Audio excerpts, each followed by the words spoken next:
대한민국 99%를 위한 편파 방송 나는 꼽살이다 제 158회 2부 시작합니다.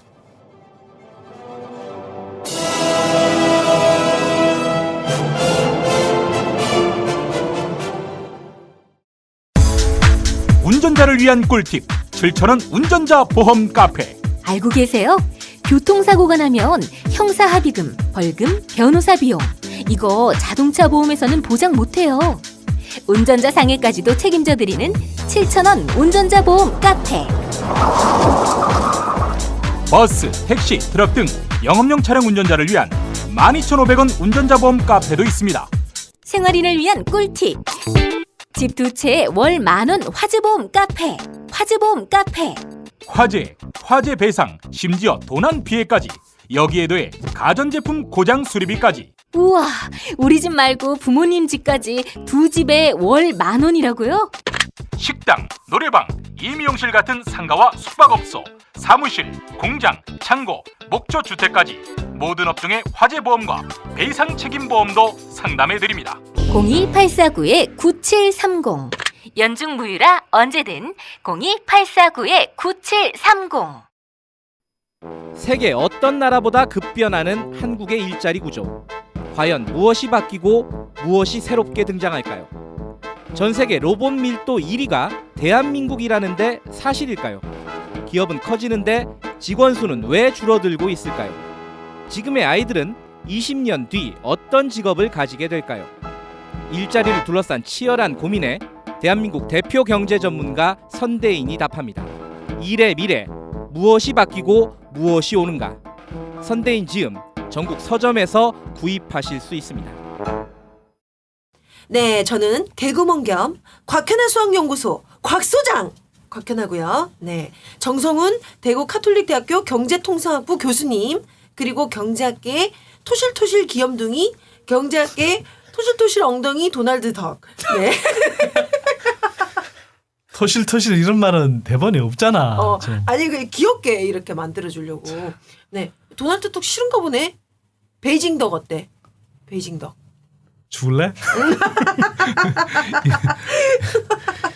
이 말은 빼자 진짜. 왜 뭘 빼? 하나도 점점, 빠짐없이 가감없이 나도 방송에 내보내 주세요. 나도 점점 저렴해지고 있다 진짜. 갑자기 교수하다가 토실토실 어이가 없네. 네, 자 선대선대는 오빠 함께하고 있습니다. 자 오늘 낙곱살 158회는요 서민들의 주거 문제를 해소할 수 있는 방안 중에 하나로 제시되고 있죠. 국민연금을 활용한 공공임대주택 건설에 관련된 얘기 나눠보고 있습니다. 자 국민연금으로 공공임대주택을 짓는다고 가정을 할 때요. 과연 얼마나 지을 수 있을까? 그리고 어느 정도 가격에 공급할 수 있을까? 이게 사실 정말 관심거리입니다. 그리고요, 사실 저도 좀 욕심 나거든요. 나도 좀 거기 살고 싶거든. 예. 그러니까 어떤 조건일지도 굉장히 궁금해지는데 이 정성훈 교수님, 국민연금 활용하면 어느 정도 규모의 공공임대주택을 지을 수 있나요? 현재 계획은 연간 17만 호를 공급하는 걸로 돼 있어요. 연간 17만 호. 네, 5년 동안. 네. 그럼 몇만 호죠? 수학 선생님이니까. 연간 곱하기 5를 해보면요. 네. 85만 원. 내가 얘기를 그게 수학이냐 산수지. 그래서 내가 얘기 안 하는 거야. 난 수학연구소장이니까. 자, 할게요. 도대체 당신 결과물은 언제 나오는 거야? 그만해. 지금 게스트 모셔놓고 지금 왜 싸우는 거야. 네. 네네네. 그래서 85만 호 정도를 네. 계획하고 있고요. 그다음에 어떤 가격이냐라는 거는 뉴스테이 사업처럼 그런 사업은 아니고요. 네. 서민들이 입주할 수 있는 최소한의 임대료를 산정해서 그다음에 마진을 최소한을 줄여서 손익분기점을 제로로 갈 수 있는 방안. 그러면 임대료를 낮추면서 적자를 피할 수 있는 그 가격에 공급할 생각이고요. 근데 공급하는 지역 같은 경우는 이제 대도시 중심으로 공급을 해야겠죠. 전국적으로. 그래서 그 부분에 대해서는 지금 내부적으로 계획을 세우고 있습니다. 서울 안에는 질만한 데가 없지 않아요? 그렇게 얘기를 많이 해요. 네. 근데 조사를 많이 하니까 서울 중심부 어느 지역이라고 얘기 못 하겠지만 그럼 나중에 살짝 저한테만 얘기해 주시겠어요? 예. 이거 이러면 최준실 국정농단이다. 이건 지금 예하고 나서 보니까 이거 유혹에 빠져드는 바로 이런 식으로.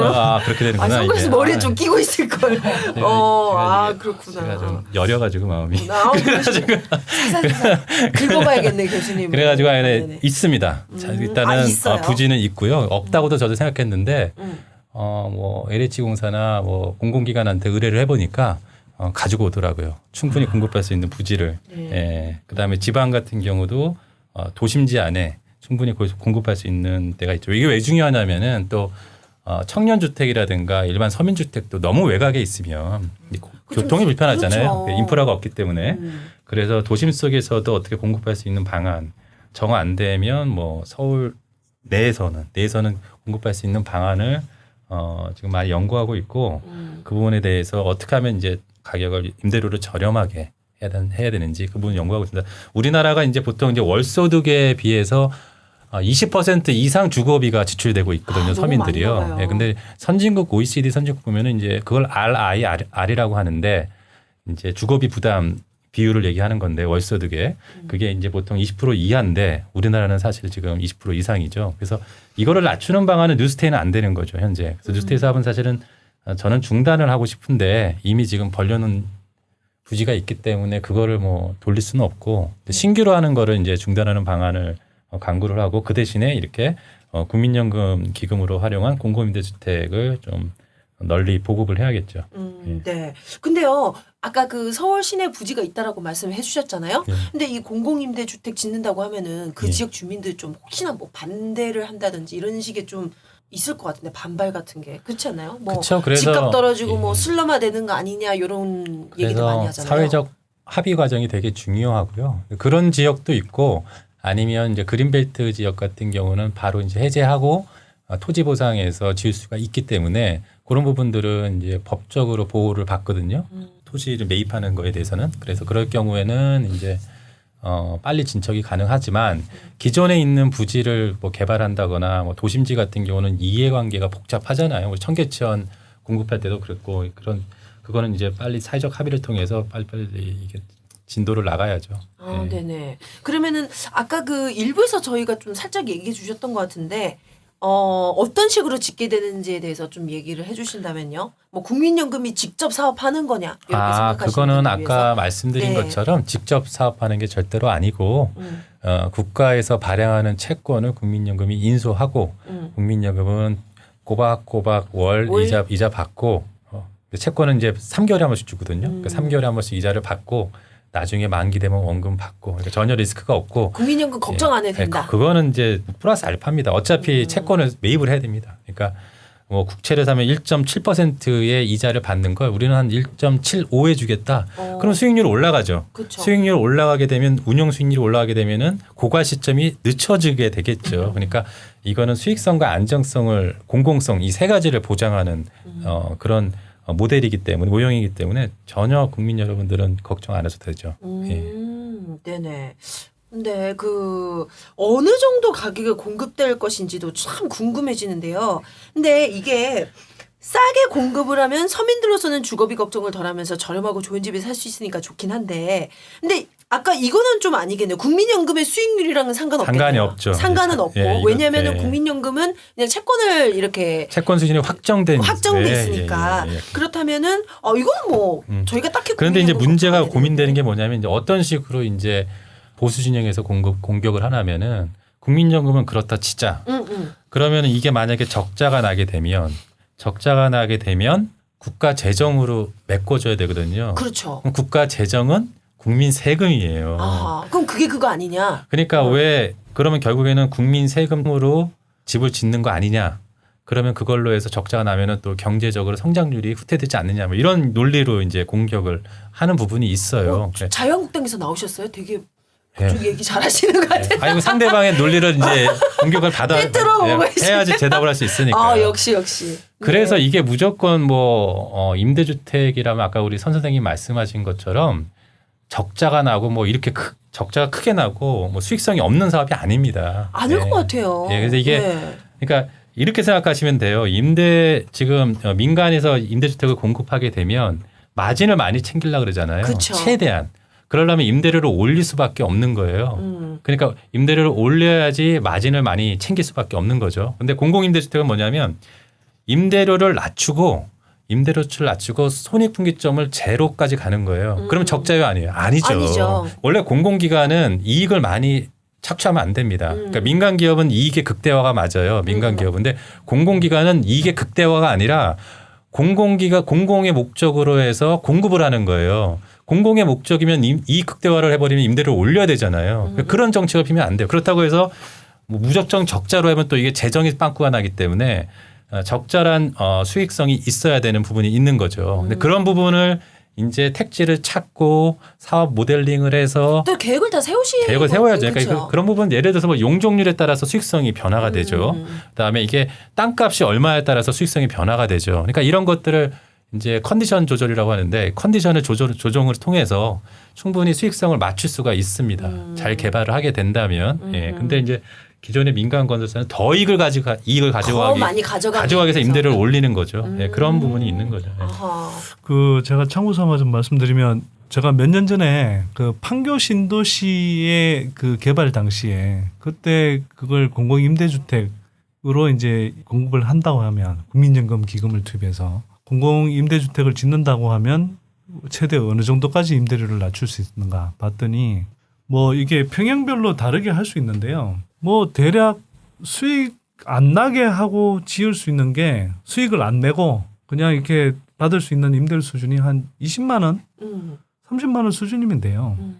사실 그보다 더 낮출 수도 있어요. 이론적으로는. 근데 뭐 그 정도 받을 수 있고요. 그다음에 거기서 조금만 올려도 사실 수익을 낼 수 있거든요. 그러니까 국민연금이 일정한 수익률을 올리면서도 사실은 임대료를 지금 민간에서 받는 것보다는 상당히 낮게 책정할 수도 있어요. 그러면서 적자가 아니고. 적자도 아니고. 네. 그러니까 사실은 지금 이게 우리가 민간에서 이렇게 짓는 주택들이 마진율이 엄청 높은 거거든요.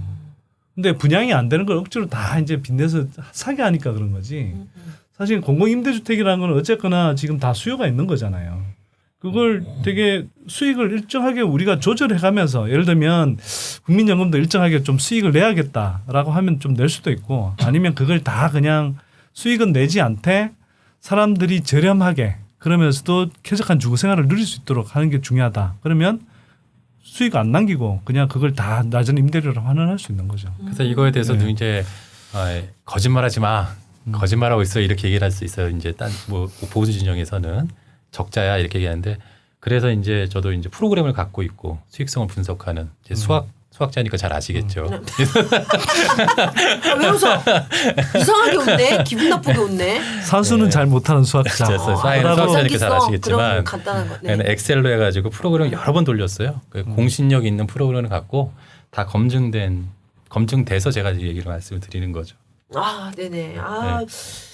얘기를 들으면 들을수록 참 믿을 수 있다. 좀 그런 안심이 좀 들긴 하는데요. 자, 그러면요. 이런 방안이 실제로 실현될 가능성이 있는지 현 정치권에서는 어떤 논의가 되고 있는지를 좀 살펴봐야 될 것 같은데요. 자, 지난 그 총선 때도 이 문제가 좀 이슈가 되긴 했는데 당시 민주당의 김종인 대표님 이 문제를 거론을 했죠. 그리고 민주당 박광훈 의원님이 무척 적극적으로 또 얘기를 하셨고요. 자, 그래서 뭐 태스크포스까지 만들어서 정책을 많이 준비하신 것 같은데 정 교수님도 여기에 외부위원으로 참여하셨죠?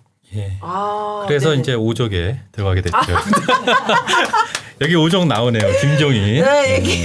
그다음에 여기 이제 지금 인수위 격에 있는 국정기획자문위원회 사회분과위원장인 김현명 교수라고 있어요. 네. 사회복지 부분의 대부. 근데 그 부분이 이제 5적에서 3적. 3적. 제가 4적. 4적.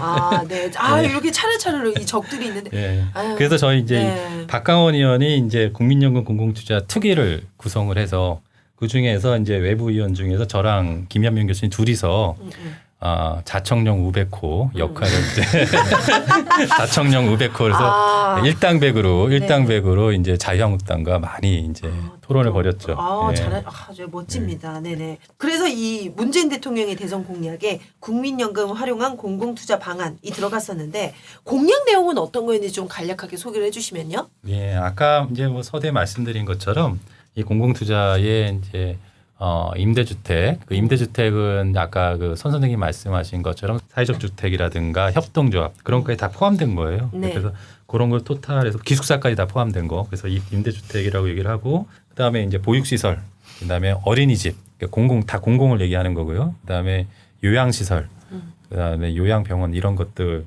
이제 공공투자의 공약에 공급하는 걸로 들어가 있죠. 그래서 임대주택은 한 OECD 평균에 한 100만 호 공급하는 거 추가적으로 아까 맞아 85만 원 아까 계산됐죠. 네. 그러니까 얼추 100만 원 되는 거고요. 예, 85만 원으로 지금은 이제 책정이 됐고. 그럼 예. 교수님 예. 이 공약대로 만약에 이게 시행이 된다면 주거난은 어느 정도 해소가 될까요? 주거난은 저는 상당 부분 해결이 될 거라고 봐요. 이게 어느 정도냐면은 노태우 정부 때 네. 그때 신도시 개발을 어마어마하게 했거든요. 일산, 분당 다 했어요. 중동 신도시 했는데 그때 이제 어마어마하게 공급해서 주택 보급량이 쫙 올라갔거든요. 그런 식의 어떤 엄청난 양입니다. 이 양이 우리나라가 지금 평생 재고량 100만 호를 지금 5년 동안 공급한다고 하니까 얼마나 이 양이 많겠어요. 근데 이것도 이제 그 과거 박근혜 이명박 정부 때 5년 10년이 아니라 20년 장기로 쫙 하니까 일단은 파급력이 저는 있다고 보고요. 물론 OECD 평균 9% 뭐 10% 이 정도가 만족스러운 수준은 아닙니다. 유럽 같은 경우는 뭐 3, 40% 이렇게 되니까 그래도 1차적으로 이제 뭐 9% 10%까지 올리자라는 네. 계획을 갖고 있는데 그 시간이 별로 없어요. 벌써 지금 반년 한 달 지나갔는데 벌써 이제 이 시간이 이제 문재인 정부가 5년 남았으니까 이거를 사실은 긴급하게 김현미 장관이 태스크포스를 구성을 해가지고 빨리 시행을 해야 되겠죠. 그다음에 나머지 10조가 이제 아까 말한 이제 기타 그런 부분들. 그러니까 임대주택이 제일 공급하는 양이 많다라고 볼 수가 있겠습니다. 예. 네. 또 5년 이렇게 그 임기 남은 거 얘기해 준다. 왜 이렇게 가슴이 떨리고 나 슬프지? 5년? 예. 이제 4년 얼마 안 남았잖아. 4년 몇 달. 너무 시간이 짧어. 진보가 한 10년 잡으면 되죠. 그렇지. 네, 그럼 다음 되죠. 정부 더 좋은 정부를 만들면 그래. 되지 뭘. 나막 진짜 막 똥줄이 타. 네. 자, 그런데요. 근데 사실 그 요즘 1인 가구가 무척 많이 늘어나고 있잖아요. 예. 그 공공임대 주택 중에서도 1인 가구를 위한 물량이 어느 정도인지 보통은 3, 4인 예. 가구를 기준으로 이렇게 물량을 이렇게 만들지 않나요? 제가 무슨 국토부 장관이 아니라서 네. 지금 뭐 이렇게 말씀드리기가 좀 조심스러운데 네. 제 생각에는 한 1인 가구가 충분히 공급해야 되는데 청년 주택이 한 5만 호가 부족해요. 그러니까 1인 가구가. 그래서 5만 호를 일단 공급을 해야 되고 또 하나는 기숙사, 대학생 기숙사라든가 아니면은 이제 도미텔이라고 뭐냐면 대학교를 졸업을 해도 아직 그 신입 초년생들 그런 사람들을 위해서 도미텔인데 그런 사람들을 위해서 한 10만 호 공급 계획을 가지고 있었는데 그게 이제 실행을 하려면 의사결정은 국토부에서 해야 되니까 제가 어떻게 뭐 장담 못하죠. 예. 예. 아니 여기 김현미 장관님과 긴밀히 연락을 좀 할 수 비밀이 무슨 있잖아요. 참. 김현미 장관님 좀 친하다고 막 그때 그랬잖아요. 근데 이미 그 정부 정책 공약 방향에도 그렇고 그 다음에 김현미 장관이 처음 방문한 데가 그 방문하고 나서 이야기한 게 뭐 청년들 또 신혼부부들 대상으로 이렇게 그 진짜 똥매너. 아니 그럼 뭐 이거 오는 전화를 어떻게 나처럼 무음을 해놔. 무음으로 한 거야 지금. 그러면 이거. 진동 울리잖아 지금. 저게 무음이야? 진동이지? 좀 빨리 하자 지금 빨리. 빨리. 저 휴대폰 빨리. 꺼놨는데 와 이거 봐. 야 진짜. 제가 아마추어라서 야 프로는 이렇게 하는데 진행자가 와 진짜. 이게 진짜 이게 중요한. 다음부터는 저도 일들이 켜놓겠습니다. 진짜. 얘기하세요. 네네. 그러니까 김현미 장관이 이미 이야기를 했는데 청년 또 신혼부부들 대상으로 한 공공임대주택을 많이 보급하겠다고 그랬어요. 그래서 상당 부분 보급할 거라고 생각이 되고요. 그다음에 기본적으로는 지금 우리 1, 2인 가구가 굉장히 빠른 속도로 늘고 있잖아요. 그 2035년 정도까지 가면 1인 가구, 2인 가구가 전체 가구 중에 한 68%를 차지하거든요. 3분의 2가 넘어요. 그러니까 공공뿐만 아니라 사실 민간 주택들도 기본적으로는 이 소형 중심으로 갈 수밖에 없어요. 그러면 더더욱 이제 공공은 1, 2인 가구들을 대상으로 한 이제 공공 임대주택을 많이 건설해야 되겠죠. 그리고 아까 이제 잠깐 말씀하셨는데 한 100만 호 정도면요. 지금 우리 전체 주택 수가 한 1,400, 1,500만 호 정도 될 거예요. 그 중에 그러니까 100만 호면은 좀 100만 호면 작은 물량이 아니에요. 그러네요. 더구나 이제 앞으로는 이 생산 가능 인구가 이렇게 줄어드는 이런 시대로 가기 때문에 그 정도 주택 보급이면 상당히 특히 뭐 저소득층이나 또는 아까 이야기했던 1, 2인 가구들 위한 그런 이제 주택은 상당 부분 좀 어느 정도는 이렇게 할 수 있다. 급한 불을 끌 수 있다 이렇게 볼 수 있죠. 사실 뭐 여기 이 교수님이랑 선 소장님 두 분 빼고 지금 여기 작가님이랑 저는 다 1인 가구거든요. 그렇기 때문에 저희는 지금 이거 너무 지금 기대하고 있어요. 그러니까 좀 얘기해 주세요. 아바타. 그 김현미 장관의 아바타. 네, 빨리 가서 좀 얘기 좀 해주세요. 제발 내 말 좀 들었으면 좋겠네요. 자문위의 김현명 교수님이 분과위원장인데 이 네. 공약을 1순위로 올렸어요. 그리고 무조건 실행을 할 겁니다. 네. 그러니까 네. 좀 기대하도록 하겠습니다. 네. 자, 근데요 최근 기사 이거 보니까요 새 정부의 경제부총리는 좀 생각이 다르신 것 같아요. 이분은요 아까 말씀드린 그 박강원 의원님이 김동연 경제부총리 인사청문회 때 이 얘기를 거론했습니다. 그런데 답변이 이랬습니다. 굉장히 의미 있는 아이디어라고 생각합니다만 국민연금은 노후와 관련돼 있어서 수익성을 감안해야 합니다.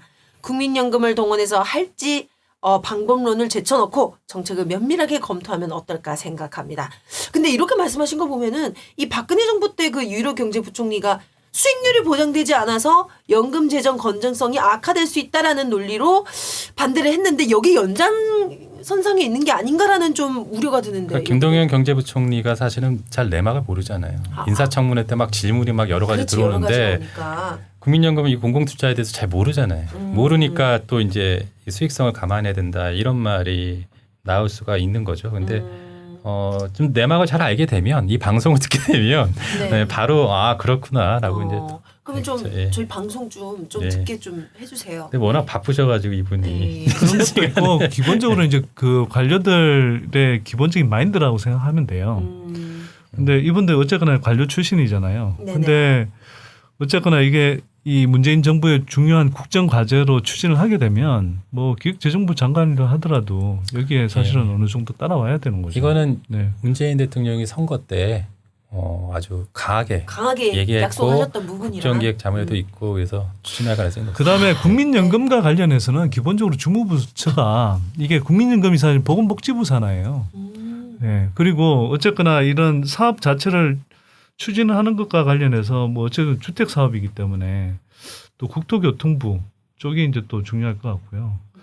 그래서 기획재정부는 물론 뭐 기획재정부도 연관이 없다고 할 수는 없지만 어쨌거나 이 연관이 아주 큰 게 어떤 부분이냐면 이제 국가에서 이제 채권을 발행하잖아요. 그걸 통제합니다.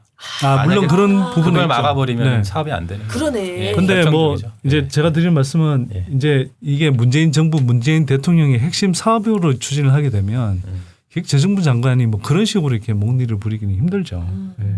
그렇죠. 네네네. 아 진짜 우리 이니. 네. 왜 그래? 선대이니. 아니 빨리 진행하자. 네 알겠습니다.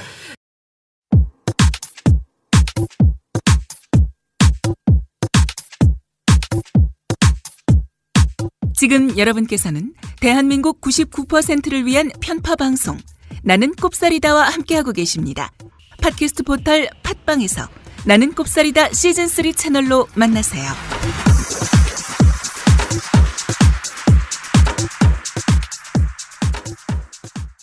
자 이제 마무리 질문으로 좀 두 분께 좀 드리고 싶은데요. 많은 사람들이 국민연금에 대해서 불안감, 뭐 불만 이런 거 굉장히 많거든요. 불신. 네, 그런 상황인데 앞으로 국민연금이란 제도 그리고 여기에 모인 기금을 어떻게 활용해야 수익성도 잡고 공공성도 잡고 네 이렇게 두 마리의 토끼를 다 잡을 수 있는지에 대해서 좀 두 분이 한 말씀씩 해주시길 바랍니다. 네, 지금 뭐 기금운용본부가 사실 면밀히 검토를 합니다. 이 기금을 어떻게 잘 운영할 건지. 그래서 자산 배분 전략이라고 매년 짜거든요. 자산을 어떻게 포트폴리오 전략을 짤 것인가. 그래서 지금 최대한 노력은 하고 있습니다. 하고 있는데 지금 이제 기금 규모가 워낙 커가니까 연못 속에 고래, 그 연못에 고래가 있으면 고래 어떻게 되는 거예요? 어디로 보내야 돼요? 바닷속으로 내보내야죠. 그렇죠. 큰 데로 보내야 되잖아요. 그래서 우리나라 이 자본시장 투자할 수 있는 시장이 너무 작아요. 이제는 2,500조까지 늘어나게 되면 그래서 이제 해외 투자가 늘어날 수밖에 없는 거죠. 근데 그 전에 해외 투자로 가기 지금 해외 투자가 한 100조 정도 좀 투자돼 있는데 현재도 향후에 이렇게 늘어나기 전에 이 부분을 좀 생각했으면 좋겠어요. 그러니까 중소기업이라든가 비상장 주식, 벤처기업 이런 데도 또 취업이 잘 되는 기업 이런 부분에도 국민연금이 좀 투자할 수 있는 방안. 지금은 이제 대형 재벌 대형 중심으로 주식을 매수한 경우가 많거든요. 근데 이렇게 중소형주라든가 벤처기업에서 좀 성장할 수 있는 기준 좀 성장할 수 있는 열매를 만들 수 있는데도 한번 국민연금 기금이 좀 관심을 갖고 그리고 나서도 이제 투자할 데가 없다. 그랬을 경우에 이제 고래를 바다로 보내주는 것처럼 해외 투자를 늘려야 되는 건데 지금은 이제 현재까지는 국민연금 기금을 운영하시는 분들이 그런까지 생각 안 하고 그냥 뭐 대형주 주식은 대형주 위주로 하고 아니면 해외 부동산 사고 미국. 근데 해외 부동산 사업 그 좀 안 됐다고 그러지 않았어요? 아닌가? 뭐가 안 돼요? 해외 부동산 샀다가 실패한 거. 그런 경우도 있죠. 그다음 주식도 있고요. 해외 애플 샀다가 뭐 막 약간 수익률이 떨어진 근데 경우도 그런 있고요. 얘기 들으면 불안하거든. 해외 또 굳이 예. 그래요 이러면서. 그런데 이제 그렇게 안정성만 찾다 보면 수익성이 안 나오니까 결국 하이 리스크 하이 리턴, 로우 리스크 로우 리턴이잖아요. 예, 그러니까 그래서 포트폴리오 자산 배분 전략이 필요하고 채권을 무조건 포트폴리오에 넣을 수밖에 없죠. 안정성을 위해서. 그래서 그 채권을 이제 채권을 채권을 살 때 국민연금 기금이 발행하는 국채를 좀 사달라라고 얘기를 하는 거죠. 이렇게 되면은 수익성과 공공성의 두 마리 토끼를 다 잡을 수 있다고 보고 있습니다. 네. 그렇군요. 네. 자, 도널드 덕 얘기해 주세요. 뭐 앞에서 이제 공공임대주택 사업의 뭐 수익성 또는 뭐 그런 부분들에 대해서는 이야기를 했으니까요. 이걸 하면 또 한편으로 어떤 좋은 효과가 생기는지를 따져봐야 돼요. 그러니까 우리가 지금 굉장히 빠른 속도로 이 고령화가 진행이 되고 있잖아요. 근데 고령화가 진행되면 기본적으로 60대 이상이 많아진다는 건데 이분들은 소득이 확 줄면서 소비 규모도 확 줄어요. 근데 노후 이제 불안하니까 근데 이 노후 불안에 떨면서 사람들이 어떻게 하냐 하면 사실 이제 소비를 줄이죠. 또 그다음에 이제 뭐 주거가 안정돼 있지 않다 싶으면 이 주거를 움켜쥐려고 계속 부동산에 몰빵하죠. 이러다 보니까 사실은 노후 자금으로 써야 될 돈들은 다 부동산에 가 있고 소득은 생겨나지 않으니까 사실 이제 내수 위축 효과가 되게 큰 거예요. 그런 상황으로 이제 계속 치닫게 되면 한국의 경우는 사실은 노후 불안이 계속 지속되면서 한편으로는 이에 따른 이제 위축이 점점 더 심해지니까 이걸 해소할 방안이 필요한데 예를 들어서 우리가 이제 이렇게 국민연금을 활용해서 오랫동안 살 수 있는 그런 공공임대주택을 공급한다. 그렇게 되면 어떤 효과가 생기냐. 일석 한 3조 정도의 효과가 생기는 거예요. 사람들이 여기 이제 주거 문제가 일정하게 해결되잖아요. 그러면 그걸 부동산에 막 자기가 몇 억씩 깔고 앉아있던 돈들을 그냥 국민연금의 공공임대주택으로 옮기면서 나머지 부분은 현금으로 자기가 쓸 수 있잖아요. 그럼 자기가 뭐 건강을 챙긴다든지 취미 활동을 한다고 하면서 한편 심신이 좀 더 건강한 노년을 보낼 수가 있는 거죠. 그렇게 되면 국가 전체적으로도 이분들이 좀 더 심신이 건강해지는 거니까 복지 지출 수요가 줄어든단 말이에요. 그럼 나라 전체적으로도 사실 괜찮죠. 또 이분들이 현금을 그만큼 많이 쓸 수 있는 여력이 생기면 내수 침체 효과가 떨어지죠. 그러니까 이건 전반적으로 생각하면 이렇게 했을 때 국민연금이 당장 뭐 수익률을 올린다 이런 걸 따지지 않더라도 이게 사회 경제적으로 만들어내는 어떤 긍정적인 효과는 얼마나 크냐 이거죠. 이런 것까지 감안하면 사실은 여기서 국민연금이 이 사업으로 별도의 수익이 크게 발생하지 않아도 사실 남는 장사다 이렇게 생각할 수도 있습니다. 그래서 지금 네. 선 선생님이 말씀하시는 게 사회적 수익률이라고 해요. 그러니까 우리가 재무적 수익률을만 자꾸 얘기하는데 사회적 수익률은 사회적으로 이 발생하는 경제적 파급 효과까지 다 수익률로 감안한다면 설사 이게 적자가 나더라도 흑자가 될 수 있다. 대표적인 예를 든다면 국민연금 기금을 고갈시키지 않으려면 아까 말씀드린 것처럼 보험료를 올린다든지 아니면 기금 운용 수익을 올리면 되겠죠. 또 하나 방법이 있어요. 뭘까요? 수학자시니까 말씀 한번 해볼까요? 하나 나머지 하나 볼까요? 아유, 훅 들어오시네. 현아 씨 오늘 계속 찔끔찔끔하고 있어. 졸리실 것 같아가지고 제가 하나 볼까요? 하나 강력한 게 볼까요? 강력한 게 있습니다. 강력한 거? 네. 보험료를 납입하는 사람이 많으면 되잖아요. 그렇죠? 그럼 보험료를 납입한 사람이 많아버리면 기금이 빵빵해지죠. 그러면 기금 고갈 시점이 늦춰지죠. 그러면 근데 그 예. 사람을 어떻게 늘릴까요? 그래서 어떻게 늘리냐면은 결혼을 시켜야 될 거 아닙니까? 지금 우리가 출산율이 낮은 게 결혼이 되잖아요. 결혼하면 애를 낳죠. 네. 일단 아이들이 많아지고 커서 청년이 되면 나중에 취업을 할 거 아니에요. 네. 물론 실업자도 발생되겠지만 양적으로는 지금보다 훨씬 더 팽창되겠죠. 네. 그러면 취업을 하게 되면 뭘 내요? 국민연금 보험료를 낼 거 아닙니까? 네. 네. 그러면 기금이 어떻게 돼요? 고갈 시점을 늦출 수가 있는 거죠. 그러니까 저출산 고령화를 해결하면서 우리가 기금 안정성까지 같이 가질 수 있는 그런 방안이기 때문에 일석사조죠. 이제 3조가 아니라 네. 그런 줄 알았으니까. 그러니까 예. 국민연금은 정말 국민연금의 취지와 목적에 굉장히 맞게 공공임대주택 사업에 쓸 수 있다는 겁니다. 예. 네네네. 참 빨리 하나 놔야겠네. 놔야겠어. 말씀 듣다 보니까. 네네.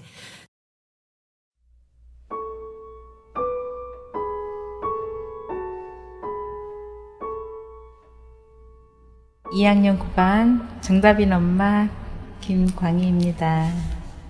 좀 고집은 있는데 다부지고 착한 애죠. 책을 워낙 좋아하니까 하루에 읽는 양이 좀 많아요. 책 읽을 때는 귀찮게도 안 해야 되고 방해하면 또 안 돼요. 원래는 척설가가 꿈이었어요.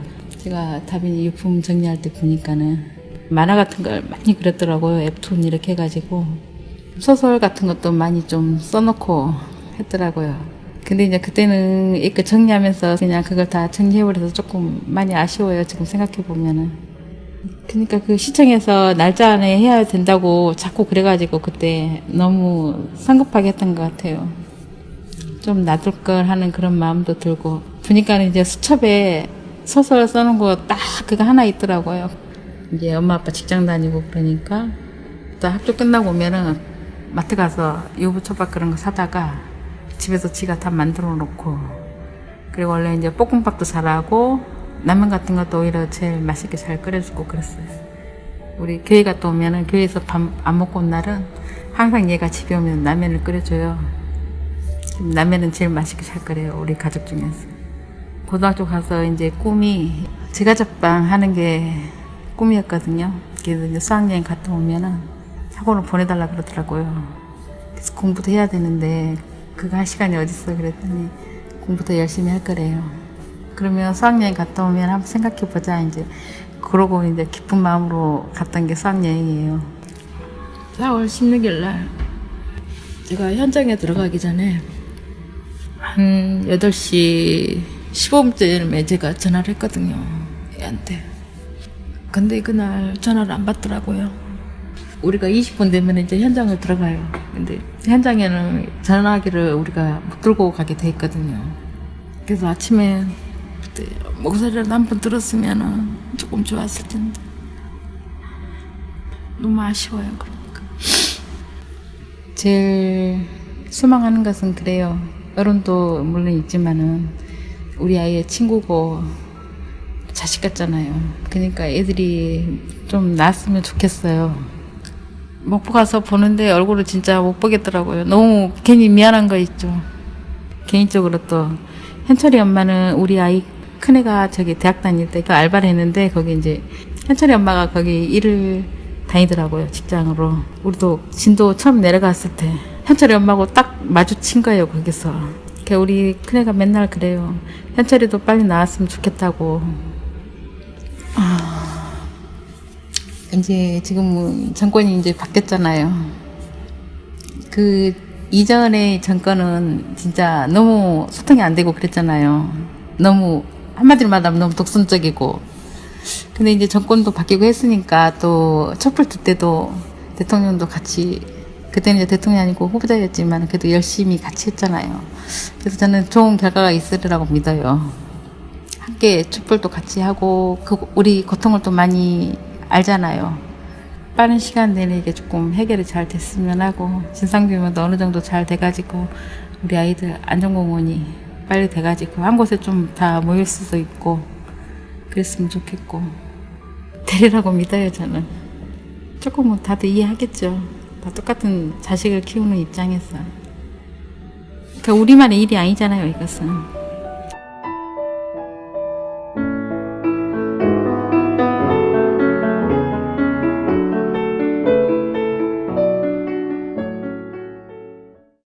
다 끝난 거 아니야? 또는 너무 지겹다. 왜 이렇게 길게 얘기하지? 그러나 여러분, 뭐가 지금 되고 있는 게 있습니까, 여러분? 우리는 참사의 슬픔에 대한 위로와 공감, 추모를 넘어 진실에 다가서고 싶습니다. 세월호 특별법 개정과 특별조사위원회 활동 보장으로 진상을 규명하고 또한 온전한 세월호의 인양과 선체 조사를 통해 미수습자를 모두 가족의 품으로 돌려보내기를 요구합니다. 질문의 방향을 저희 자신에게로 좀 돌려보겠습니다. 세월호 참사가 아주 특별한 사람들이 겪은 아주 특별한 일이라고 생각하는 건 아닐까? 그러나 여러분, 세월호 참사는 언제 어디서나 그리고 그 누구에게나 일어날 수 있는 아주 보편적인 일입니다. 맞죠, 여러분? 우리는 안전한 나라에 살 권리가 있습니다. 그렇다면 세월호 참사는 세월호 참사 가족분들만의 일이 아니라 바로 우리들의 일입니다, 여러분. 자, 나는 곱살이다 제158회. 오늘은 국민연금을 활용한 공공임대주택 건설에 관해서 좀 더 폭을 넓혀서 이 국민연금이란 제도와 그 기금을 어떻게 운영하는 게 좋을지에 관해서도 얘기를 나눠봤습니다. 자, 근데 무엇보다도 중요한 게 이 정부의 쌈짓돈, 대기업의 도구가 되지 않고 많은 사람들의 노후가 걸려있는 이 국민연금, 수백조가 넘는 이 기금을 과연 어떻게 운영하고 활용하는 것이 우리들의 노후, 또 우리들의 사회에 도움이 될지에 대한 많은 고민, 그리고 열린 토론이 이제 정말 필요하지 않을까라는 생각이 듭니다. 자, 오늘 정말 긴 시간인데 좋은 말씀을 들려주셨습니다. 정성훈 대구 카톨릭대학교 경제통상학부 교수님, 감사합니다. 네, 감사합니다. 초대해 감사합니다. 주셔서. 아, 네. 뭐 이제부터 고정하신다는 소문이 있던데요. 예. 믿거나 말거나. 아, 표정이 되게 고정하소서. 시무룩한 표정이었어. 식사 네. 시간에만 불러주세요. 네, 식사 시간에 불러달라고요. 네네. 아, 네. 자, 그리고 선den경제연구소 소장이신 경제학계 귀염둥이 도날드 덕. 네. 선딜 오빠 인사해 주시. 선딜이 뭐예요? 선딜 띨띨하다고. 아, 네. 선딜 오빠. 네. 아니 게스트분들은 아니 이렇게 총명하신 분한테 선딜이 뭡니까? 아, 네? 되게 좋아해요. 네, 선딜. 아, 그래. 네네네. 얼마나 좋아하는지 자랑스럽게 생각하더라고요. 네. 내가 언제 네. 아, 근데 교수님 딱 고정되고 이제 정띠를 하면 좋겠다. 정교수에서 정딜로. 네. 어때요? 이게 뭐 나락이 뭐 그냥 금방 되네요. 하루 아침에 훅 떨어졌다 훅 올라 올려주세요 나중에. 정띠. 좋다. 자 나는 이제 정띠. 벗어나고 싶어. 자 선띠. 교수님 모시고 나는 벗어나자 이제. 저도 빨리 대타를 구해야 되는 거예요. 벌써 뭐 하지도 않았는데. 시작도 안 하고 대타를 구하다뇨. 네, 좋습니다. 저는 지금까지 곽현아 수학연구소 과학수장 곽현아였고요. 낙곱살에 쫄지 않고 속지 않는 경제정보 앞으로도 근데 여기 계속됩니다. 수학연구소장이 이제 진짜 수학을 이제 뭐 박사급도 한 30-40명 있고 그런 연구소입니까? 진짜 네. 아니 너무 그렇게 네. 큰 규모만 네. 이제 그런 것만 생각하지 마세요. 연구소가 있어요? 아니 아무도 있어요. 아무도 페이퍼 없어요. 컴퍼니 아니에요? 아이, 참. 페이퍼 컴퍼니예요. 페이퍼 컴퍼니 맞죠? 아이고 페이퍼 컴퍼니. 무슨 말씀? 아니 소장은 딸랑 학사 출신이고요. 그다음에 와 학사 무시하네. 아니 진짜. 학사 위에 석사고 석사 위에 박사잖아요. 네. 박사 위에 밥사가 최고랍니다. 아 밥이나 사. 밥사. 나 늘 밥 사잖아. 밥 사. 얼마나 더 사? 평생 사. 아, 됐어. 밥사 위에 더 사. 더 사. 늘 사. 평생 늘 사. 아 근데 또 생각. 문 좀 닫자 오늘 좀. 기분 나쁘네. 아 뭐. 본인도 석사잖아요. 박사 아니잖아요. 아니 그런데 뭐 어쩌라고. 석사예요. 아 그리고 이분이 진짜 대단한 분이신 게 반기문 전 총장님이랑 이재용 그 부회장이랑 또 동기예요. 여보세요. 네. 동문.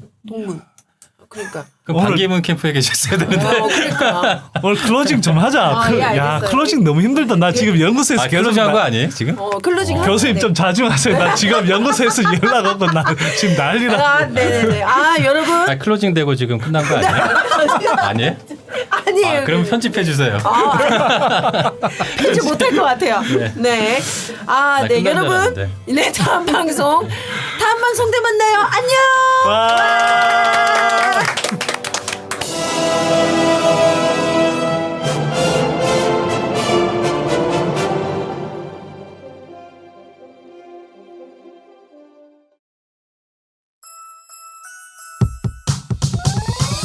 이번 방송 괜찮았나요?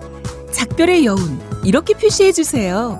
다운로드하기, 댓글 달기, 구독하기, 별점 주기. 더 좋은 방송 만들어 달라는 약속 이렇게 응원해 주세요. 다운로드하기, 댓글 달기, 구독하기, 별점 주기. 기억하셨죠? 다운로드하기, 댓글 달기, 구독하기, 별점 주기.